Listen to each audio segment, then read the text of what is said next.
Mike, thank you. Good evening, everyone. I'm Juan Fernandez. And I'm Pat Harvey. And now, our other top story. Donald Trump indicted, the first former president in history to face criminal charges. He's railing against the news tonight, and people across Southern California and the whole country are reacting. And we have in-depth team coverage for you tonight with the latest developments, analysis, and reaction, beginning with KCAL News political reporter Tom Waite. Tom?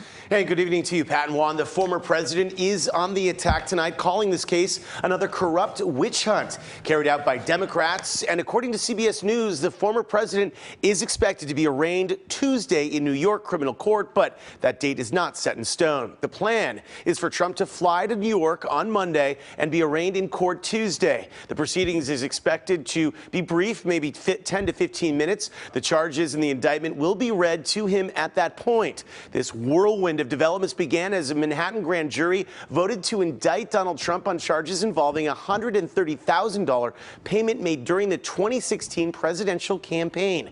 Prosecutors claim that President Trump did this to silence claims of an extramarital affair. The DA claims that after Trump made the payment or payments using his personal attorney at the time, Michael Cohen, he then illegally reimbursed him and falsified business records. The indictment was initially confirmed to CBS News by Susan Achilles, a lawyer for Trump. The district attorney's investigation centered on money paid to adult film star Stormy Daniels and former Playboy model Karen McDougal, whom Trump allegedly feared would go public with claims that they had sexual encounters with him. Trump has denied any wrongdoing and has repeatedly attacked the investigation as politically motivated. The former president released a statement that reads in part, "The Democrats have lied, cheated, and stolen in their obsession with trying to get Trump. But now they've done the unthinkable, indicting a completely innocent person in an act of blatant election interference. Never before in our nation's history has this been done." Now, we've not seen what evidence the Manhattan DA intends to lay out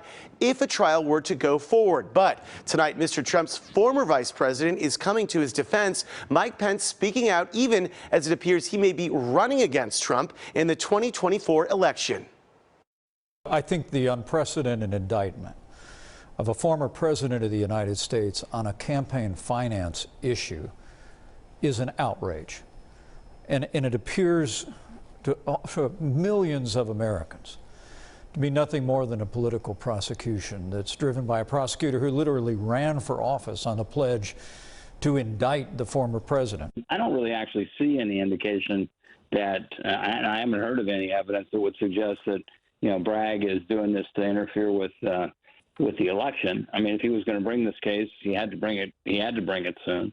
But I do think that we're going to see Trump just continue to bash the press and the process and the prosecutor. When he makes his initial appearance, he's going to come into the courthouse or another building up in New York. He's going to get fingerprinted. He's going to take his biometrics.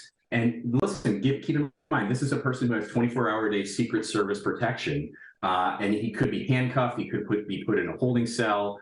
Those are going to be issues they deal with throughout the whole trial. A conviction under New York state law is not going to change his eligibility for the presidency. Now, certainly it's going to have political implications on whether he can win, but it will not disqualify him from office. To assess what kind of exposure he might have, we really do need to see the charges. But this is serious. Certainly prison time is possible. There's no way that's off the table and out of the question. But really, we're going to need to look at the charges before we can assess that. I don't think Donald Trump wants attention this way, but you'll see the president being defiant, I think, and pushing back harder than you've ever seen before.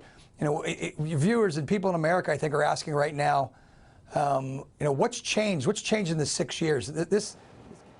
There are also big concerns about security for when Trump does arrive in Manhattan. The former president has been posting incendiary messages on his social networking site. So a lot of moving parts here, Pat and Juan, but it does appear that he'll be in court on Tuesday. And the difference here, of course, is that he still has Secret Service protection, which makes it could make it easier, could make it more difficult. Right. But you have to have a feeling that they're going to keep this under I would think, wraps as much as possible. And streamlined too, right? Yeah, and don't forget there's two other cases still out there, potentially the Georgia election meddling case in Atlanta, Fulton County. There's also the case involving the special prosecutor investigating whether or not the former president incited the insurrection on January 6th, 2021. And we still don't really know what these charges are We yet, don't. do we? Yeah, we don't have they will be read in court. Exactly. That's the key, Pat. All right. Thank you, Tom. Thanks, Tom. And we do have reaction from across California. We are a deeply